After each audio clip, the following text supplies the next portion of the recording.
Okay, good morning.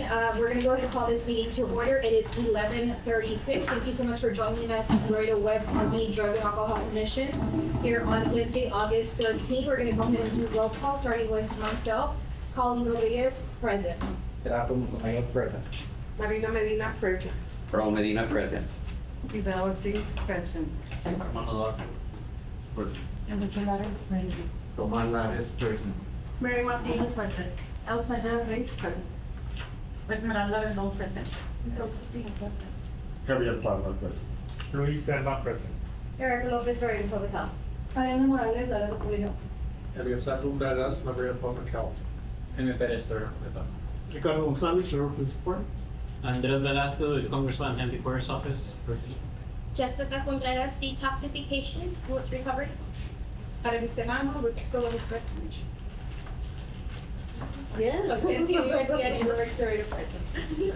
Elizabeth Alonso Villarreal, Woodland, present. Angie Flores, Laredo Public Health. Thank you so much for joining us today, and a very special thank you to Ms. Alonso for providing on a very last minute, very delicious note. She provided some sandwiches and some beverages, so thank you very much for providing that today.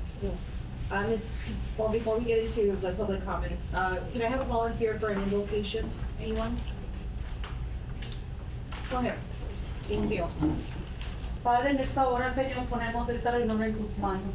Danos sabiduría, Padre, discernimiento, Señor, que fluya en nuestras ideas, Padre, para beneficio de todas estas personas. Amén. En el nombre de Cristo Jesús. Muchas gracias. Thank you very much. Ms. Sanji, any public comments? No public comment. Thank you. I'd like for everybody to review the minutes for the last meeting on July 9th, and we will entertain a first and a second. I read them over, and if there's no other changes, I make a motion to approve. I have a first motion on the table. I have a second. All in favor? Aye. Any opposed? Motion passes. We're moving on to the administrator's report on behalf of Dr. Richard Chamberlain. Mr. Luis Serra? Yes. Dr. Luis Serra?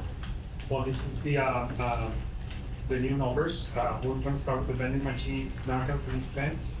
We saw a little decrease on the month of July, perhaps this is the vacation period, A right? lot of Narcan was given out in events throughout the community as well. And we move forward to the overdoses.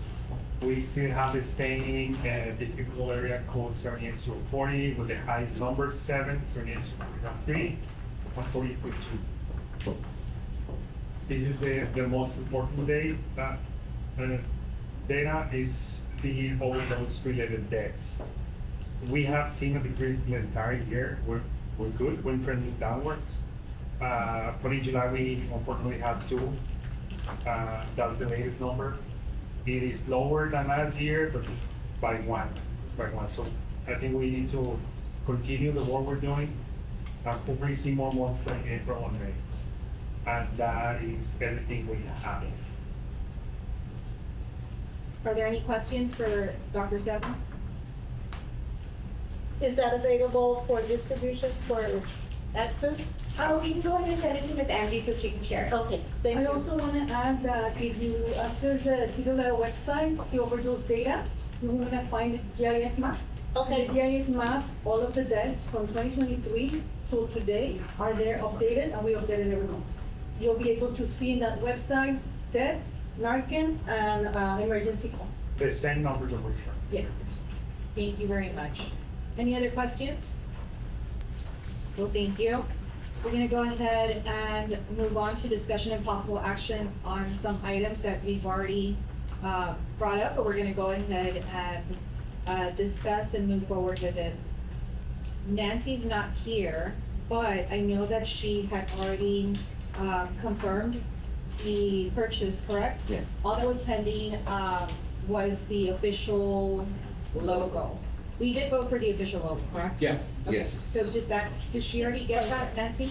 I'm not sure if she's reached out to request a local yet. I'll follow up with her. I said, I asked Oh, Ms. okay. Angie. Okay, I'll follow up. okay, so since she's not here, we can't really, but I know that she had committed to the shirt and that she had requested The logo, from my understanding, is just gonna have the logo, and I don't know if it has a name or not. I think maybe generic, but I don't know, does the city have to approve the design? And if there really isn't a design, it's just more like a polo. No, since you guys already approved the logo, we could just place it on the shirt however you all want it and keep it like that. Okay, great. Well, we'll follow up and find out, what that is. Thank you so much. The reaffirming commitment of Webb County appointees, further discussion will be discuss the Webb County appointees. I know, for the record, Jesse, was unable to show up, but he did advise that he wasn't gonna come in. And then Margarita had a death in the family, so she's not able to join us today. But just want to, from the last meetings that we've had, we've discussed how it's not our choice, the commission's choice, but the city's decision and policy with our bylaws that we have to be in attendance. So if you have not met the attendance, then that automatically leaves you out of the group. And Angie is seeking replacements through the county and the city. Is there anything else that you want to share, Ms. Angie? No, that's okay, thank you. I know this is something that's very important, it's been brought up, but I want to probably get discussion and a possible action for this next topic. I wasn't here when it was discussed, but Earl could probably, look into it a little bit more further. Fundraiser to support monthly meeting meals and approved expenses, to discuss the possibility of holding a fundraiser to help cover costs for meals at monthly meetings and other commission approved expenses. Ideas, goals, and potential dates will be explored. Earl, I know that the other commission group that you are part of, you and Marina, have brought this up and that you are already planning or doing something. Can you further elaborate, please? We actually had to stop because we don't have a treasurer, so we can't do it. They told us that we can't do it. Okay. I have the proper language for that, Okay. so the answer is no, because committees do not have a separate legal status apart from the city. They are of the city, so the city of Laredo cannot fundraise for money. We can accept donations, that's as far as we can go, donations for the budget, XYZ, whatever we need to do, but as far as fundraising, we cannot raise money as per the city. So with that said, I understand that, but is there a way that, and I'm just talking about the side of the city, I don't know about the county. You know how there's discretionary funding for every council person? Would that be something that, if we're not asking for a large amount, we can just do a budget and we want to. Would that be something? The discretionary funding through council members is up to their discretion if they want to donate it to a 501c3. That's totally up to them. That 501c3 would have to reach out to their council assistant, fill out the application, and then the council member will figure out or decide if they will donate the money. Yeah, I but wonder we the can pass-through. also push. Or if I don't. Yeah. Yeah, well, unless you want to bring that up too. So, We can bring that up to Dr. Chamberlain, and he can reach out to the commissioners, not the council members. But I don't know if they're gonna say yes, I'll pay for the food. yeah, and I think I don't think. this is something, that I guess we all need to understand that while it is our lunch time for the most part, we have taken, everybody has for the most part taken, not to exclude anybody, but show of raise of hands for those who have already donated at one point in time, right? So I think we've already, exhausted that and we've already taken the opportunity to do so. We were going to brown bag it, and if it wasn't because Ms. Alonso, donated, which I probably would have wanted to see who was coming in to brown bag, it's an opportunity for us to just, get in, get out, and get back to what we need to. But if there is an opportunity for you to donate, then Angie has that list of opportunities for the next couple of months. And it really doesn't have to be a lot. It could be, with the simplicity of a sandwich and some chips. But I know that sometimes between meetings, we get hungry and it motivates us to come into the meeting, and we've had very good attendance. But at the end of the day, it's something that's, we need to be able to do, meet on a monthly basis. I know we've discussed changing the time. We've discussed maybe meeting in the afternoon, meeting early in the morning, or during the day to avoid having to get into our lunchtime. And if that's still a possibility, maybe we should start considering maybe meeting at a 10 a.m. for an hour to get us in between lunch and the breakfast time and in the middle of the day, because I think a lot of people also are encouraged to come in during the daytime as opposed to after 5 o'clock. So, Ms. Angie, if that is still a possibility to make a request to change the time, meeting earlier. I can check. And then, if it's, again, waters and snacks are okay, but I think to avoid the expense of the food. I know, Yvette's not here, but Yvette yes, I see, I can see. Yes, I'm gonna ask too. So she had considered, and it was like tossed around, and then I had considered it too, but I don't have air condition and I don't have any funding and whatsoever, so that I'm not about to make an expense that's not necessary, unfortunately. So we all have different budget constraints, and it is difficult for us, but we obviously want to be here. So again, looking into a solution, either reaching out to our council members to ask to see if they can support it, but then I will assure you that if one commission is asking for support, be it that all the other commissions are going to ask and they're going to start questioning who and what, right? Again, all the organizations, all the commissions are very worthy, but I think maybe we could just probably adjust the time that we would Maybe need. that would be the best thing. That way, I know if I just, like maybe meet at 10, and an hour, just like we're doing right now, and then we're on our way. Yes. Okay.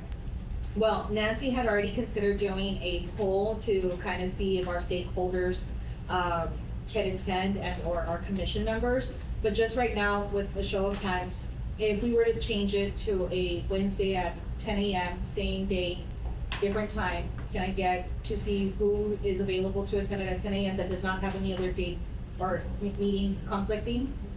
Okay, so let it be, on record that the majority of the people have said that 10 a.m. works better. I would need to check if the auditorium is available. Okay. All right, so just kind of looking into maybe for the next couple of meetings. And we're building a new education center that we are gonna make available for nonprofits, so it won't be ready till about January, but in the event that we need to move, we can have it there as well. Okay, thank you very much. We'll go ahead and note that.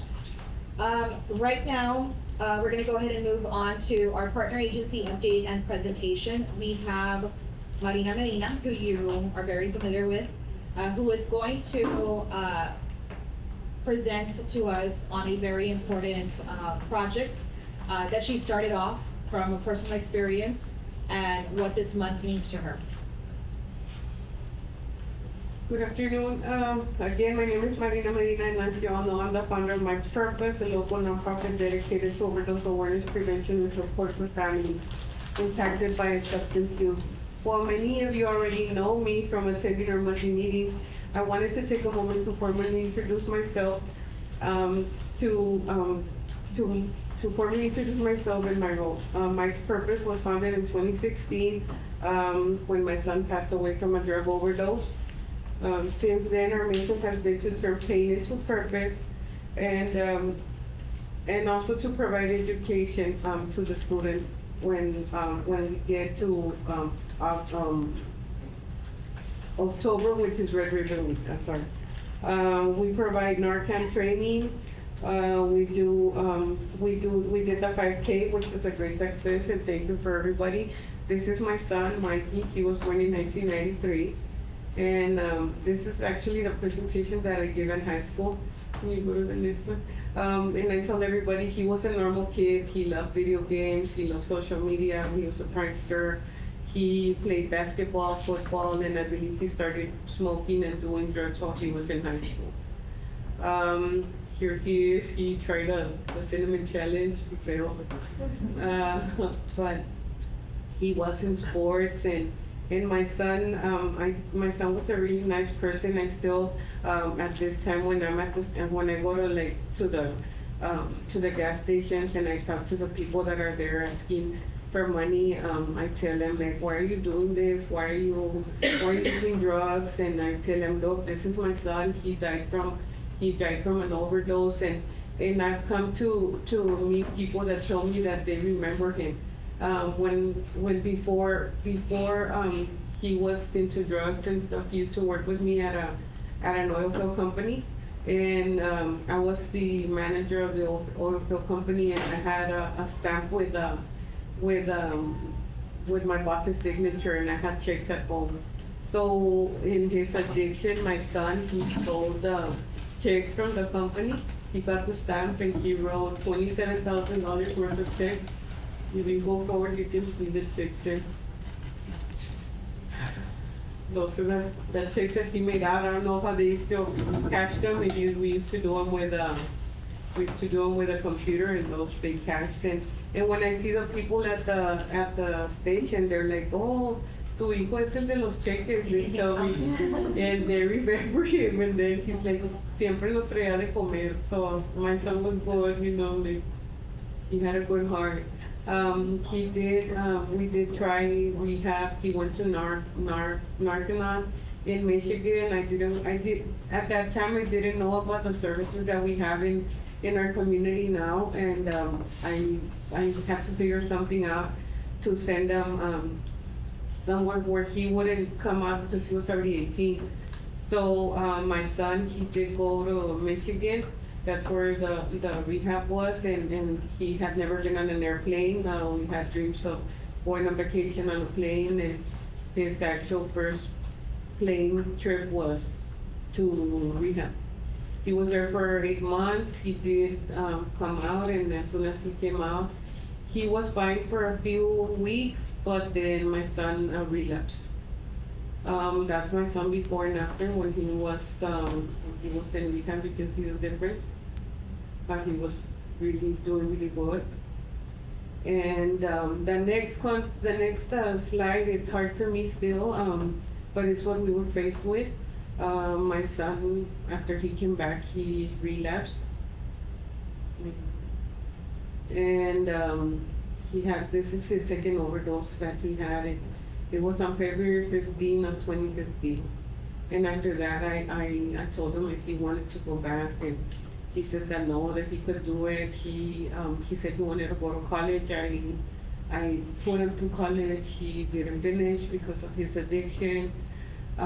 He started working at Sam's where he would wash cars, and he had several incidents there until they fired him. They fired him, and then one day they called me and they told me that if he could take his uniforms back to work, and I was like, are they gonna wash them? Because they usually would wash them, and so they could be like fire retardant, and they're like, no ma'am, he doesn't work here anymore. But he was waking up every day, and he was going to supposedly to work. And that day I waited for him, and I told him, how's your day? And he still lied about it, and he said that it was good. He's like, Mom, well, I washed cars. What do you mean? How was my day? Like, he's still being sarcastic.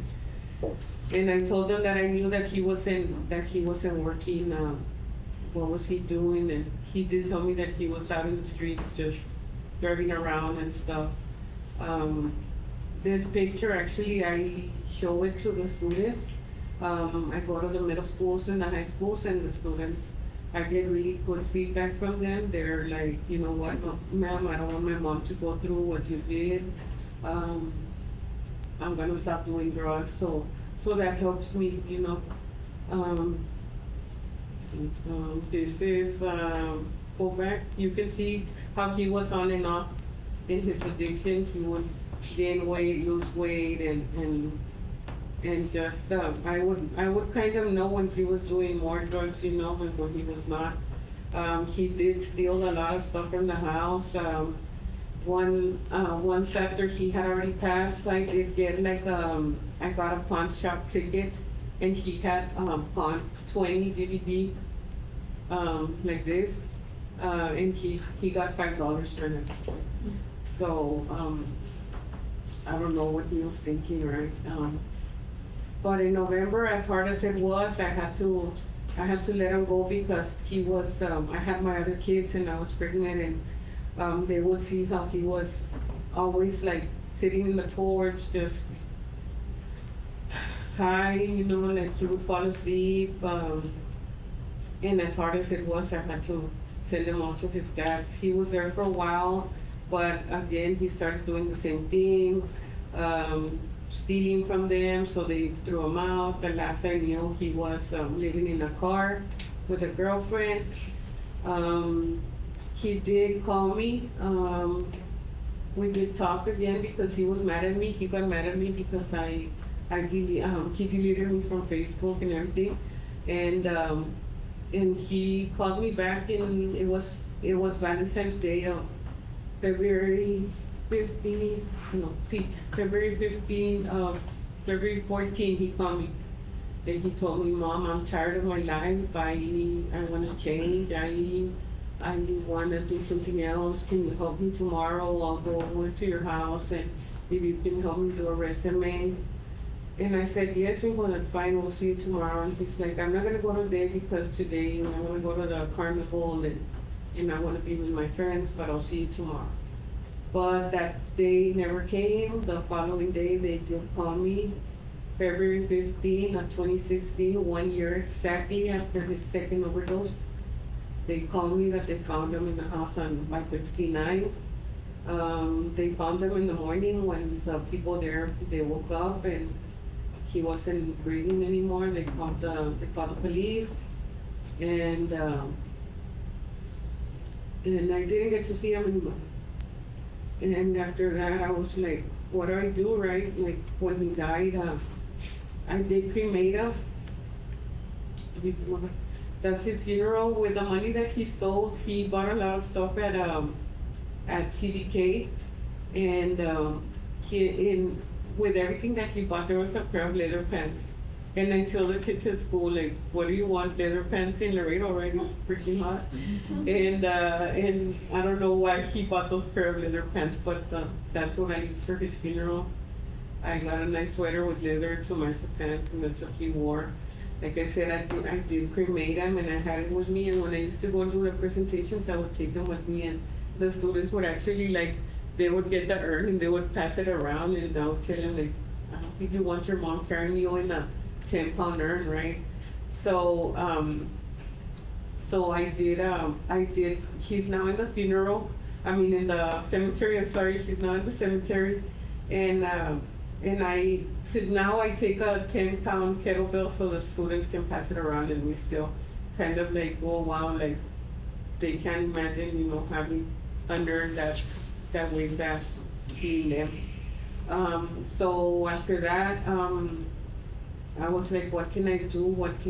I went online and I found a website. It's called International Overdose Awareness Day, and it's a foundation that's in Australia, and they do Overdose Awareness Day on August 31st every year, just to commemorate people that have died from an overdose, and for them not to do it without stigma. So I was like, you know what, I'm gonna do something here. So on August 31st of that year, I did get a lot of agencies together, and we did like a fair, and since day one, I've gotten great feedback from the community until now. Like you all saw the 5K, those of you that were there, and when I talk to the students, I tell them it doesn't all have to be bad. I do have a nice story that I tell them. I had a mom call me, and she told me, can you talk to my son? And I said, if your son wants to talk to me, of course I'll talk to him.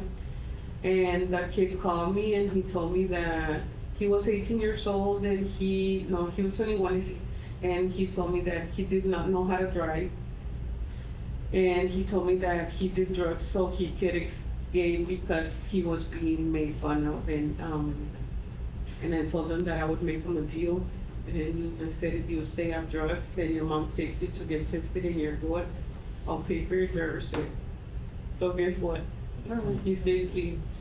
He stayed clean. Now he drives to work every day. He works at Sam's, and he has his Camaro but he drives. And when I see him there, he's like, changing my life. Can I give you a hug? Every time I go to Sam's and he's there, I get a hug from him. If you can go to the next one.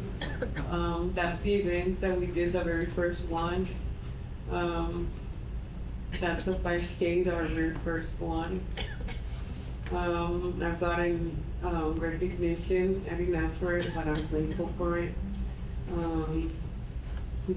That's from the DEA, I'm proud to say that.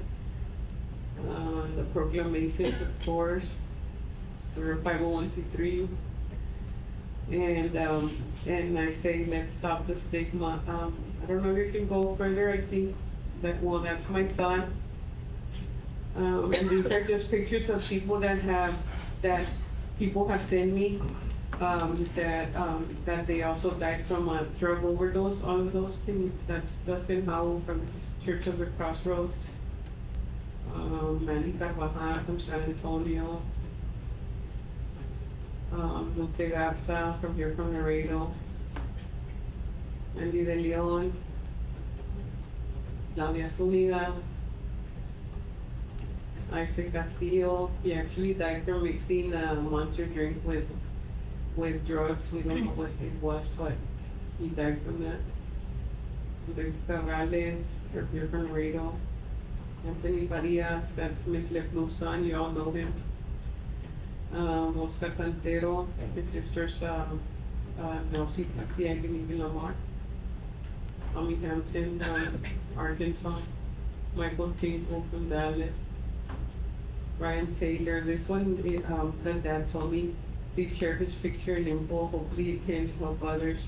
Ryan was 21 when he went to be with the Lord, and in 2019, he used many different substances, but eventually got hooked on heroin. It was heroin mixed with fentanyl and children. So all of this I showed to the kids. And this last one, Kaylin Harris, it was her very first time doing drugs, and she passed.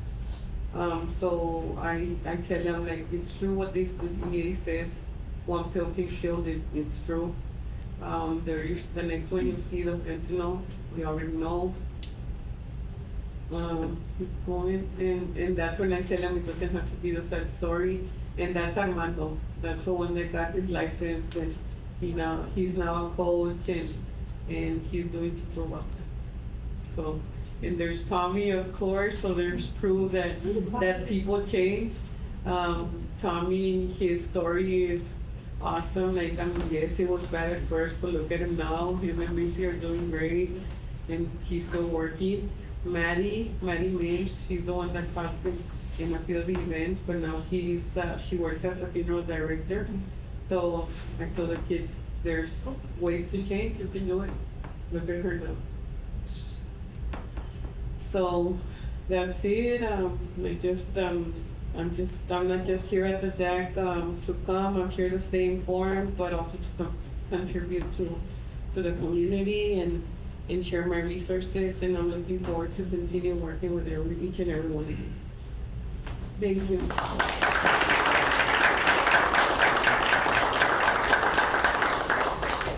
If anybody has any questions. Any questions, anybody? But thank you, Marina, for always sharing. I always get very emotional whenever I see you present or out there, because I always feel like I'm so proud of Marina and how much she's grown in these 3 years. So thank you for sharing. Thank you. I just want to brag a little. I did get from our governor, Greg Abbott. I got the Overdose Awareness Day. He did the proclamation for Overdose Awareness Day and all through the nation.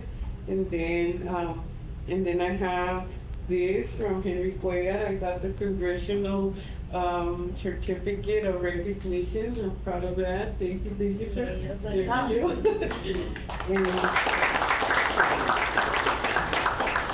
And of course, the proclamation for the Overdose Awareness Day.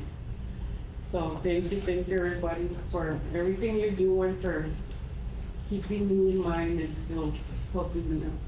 I think you say that you don't ask for the recognitions, but it's very deserving, especially when having to speak on a very hard topic over and over and over again. That hoping and praying, right, that maybe somebody out there changes their life because of your story and the work that you're doing. And most importantly, because you're doing it, one person at a time. you're the one that's going out there to do those presentations, and nobody else can do those presentations and have that same effect when speaking to the masses. So I remember having to do the first International Overdose Awareness Day with Marina many years ago, and I'm glad to be able to continue with our mission. And everybody in here has a mission, whether you serve the youth or the adults, or you serve both, or in any which way capacity. You know, we're trying to make a difference, and I think that that's the very importance of having to bring not only awareness on this month, but throughout the year.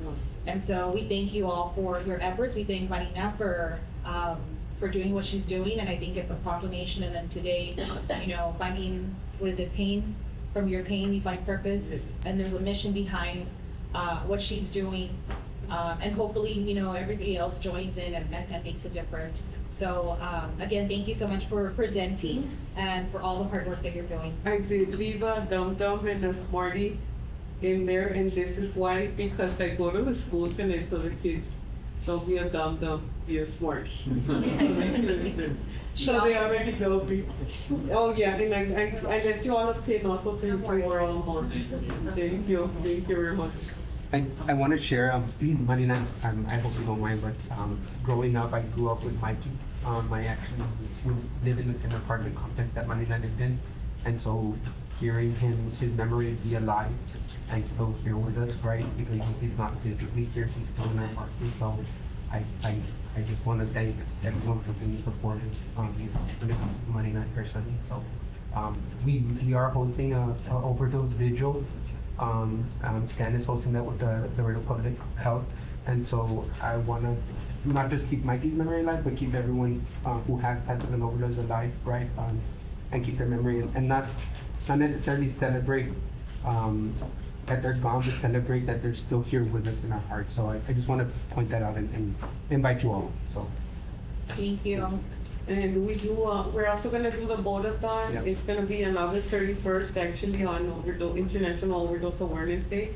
We still have 15 lanes left, so if anybody wants to join, you're welcome. Thank you. Now, at this time, I'd like to invite all the stakeholders to state if you all have an activity or anything going on. Please go ahead and let us know. I said the video, but we also have a recovery walk. So next September is National Recovery Month, and so we will be hosting a recovery walk as well. So hopefully we'll be sending out invitations to invite people so they can have a booth and you know be able to participate there too. What day is that? September 20th. The information is still TBA, so we're working on that, and hopefully we'll let you know as soon as we can. Thank you. Commissioner, in your, when you seat, you found, that's something we have, the same thing as from last, month's presentation, reading. So in order to continue the efforts, and especially in August, like Overdose Awareness Month, we're bringing in, along with Anthony's project, this is another mom that lost, he was Yes. actually in one of the He was pictures in that one of Ms. the slides. Ms. Medina showed us. So Anthony Farias. There. So that's Anthony's project. It's another nonprofit that's also raising awareness on overdose prevention. The block party is going to be outside of Roots Recovery Center. It's a family event. We want everyone in the community with children as well to go. While we're trying to break the stigma, we want to make sure that the community of Laredo knows Roots Recovery Center is part of the community and there's no shame of going in there and seeking those services. We're gonna have activities for children. We had it last year. We have face painting, we have arts and crafts, we have a watermelon eating contest, and all that's gonna happen this year as well. So if you know of anybody, please invite them. But if you as an organization wanna be there with that table, there is a QR code. The second one that has the QR code, scan it, fill it out. We'll be waiting for you there. The other one is, this is the CPR and overdose prevention training. This is in collaboration with the fire department. It's not a certification, it's training. We're gonna talk about overdose, Narcan, overdose warning signs, and also we're gonna bring in the mannequins, the infant, the child, and the adult. So you can be able to also work on the mannequins, get the rhythm of what CPR is. We're gonna be talking about choking, and how to use the defibrillator. So this is a really good training. It's not a certificate, but because this is free. If you are being certified with CPR, that will be between $50 to $75. So this is a free hands-on, but the experience that you're gonna gain and the ability to have a fire department, any questions that you have on overdose, on CPR or anything, you can also join us and be part of this. Please, if you wanna be part of the CPR, you just need to call me or send me an email and you're registered. And, Frankie already talked about the vigil. We're excited if any of you will join us that day, Saturday at 6:30 p.m. at Itacova. So we'll be there, please, join us to remember the people that we lost to overdose.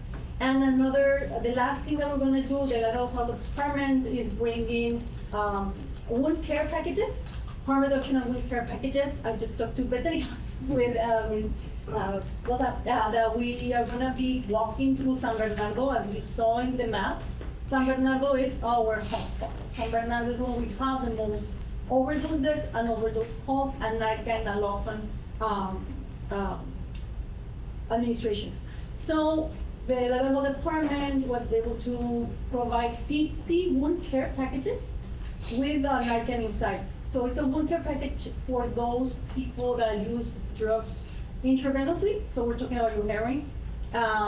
Because whenever they reach the point where their wounds are really, like there's already infections, some of them already have maggots, some of them don't know how to care for these wounds.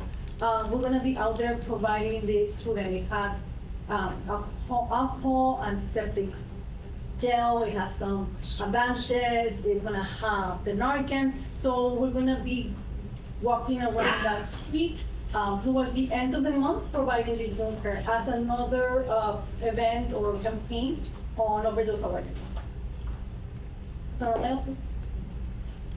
Thank you for the invitation.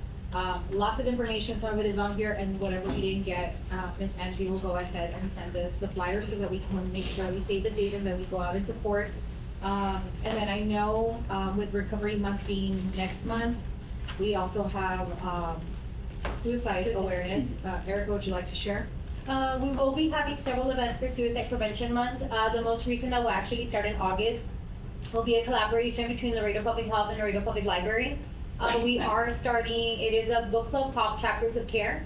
So we have chosen a book called I'm Not Broken. It does deal a lot with substance use as well as a result of untreated trauma and abuse and untreated mental health issues. It is a Hispanic male. So it does resonate a lot with the community because they face a lot of barriers that we do in the community. You have a lot of that same upbringing. So it is, I was crying before the first chapter, realistically. So our first meeting will be on the 21st of this month at Laredo Public Library at 5:30. After that, we will have art therapy as well. And then it will be September 4th, where we'll have the second part of the book. And we'll follow it up with some mindful meditation. And then the last one will be September 18th, where we'll finish part 3 of the book. And then we will have a LPC, a licensed professional counselor, speaking about how to cope with healing as opposed to engaging in self-harm or substances. So that's the first of events that we'll be having for Suicide Prevention Month. There's still limited books available, but you can get the book on Amazon Kindle or you can rent it as well. And if that's the case, we can welcome you there to the library. If you don't get a book and you just buy it on your own, you're also welcome to join us there at the library. Is there anybody else that would like to share? Yes, just a reminder, so SCAN does have a lot of services. One is prevention. So if you know that you need presentations and also want to talk about other drugs, work with the schools, just know that SCAN does provide those services for free to the community if anyone's interested. Of course, we have our outpatient and other programs that are or that are always available. So yeah. Thank you. Anybody else? Hello, my name is Javier Parra. I'm a South Texas Public Health Analyst with the CDC Foundation. I was born and raised here, so it's kind of cool just seeing all the things that Laredo is doing. When it comes to overdose and things like that, I work with the ORS program, the Overdose Response Strategy. This program that works public safety and public health together, trying to come up with a common ground. So from education, prevention, to also the chairs and all right now, some of our programs is working with, so I'm in charge of 15 different counties, Webb is one of them. We're working to get into ISDs and teaching the police ISD naloxone training. We're also trying to figure out, we're running a tabletop exercising in Hidalgo County on how to respond to an overdose in case there's 4 kids in the span of 2 days with overdoses. What are the things that we need to do? So right now I'm trying to get myself a little bit more into you guys' community and my community. So hoping to see you guys more in the future. Thank you, welcome, you're welcome. Anybody else?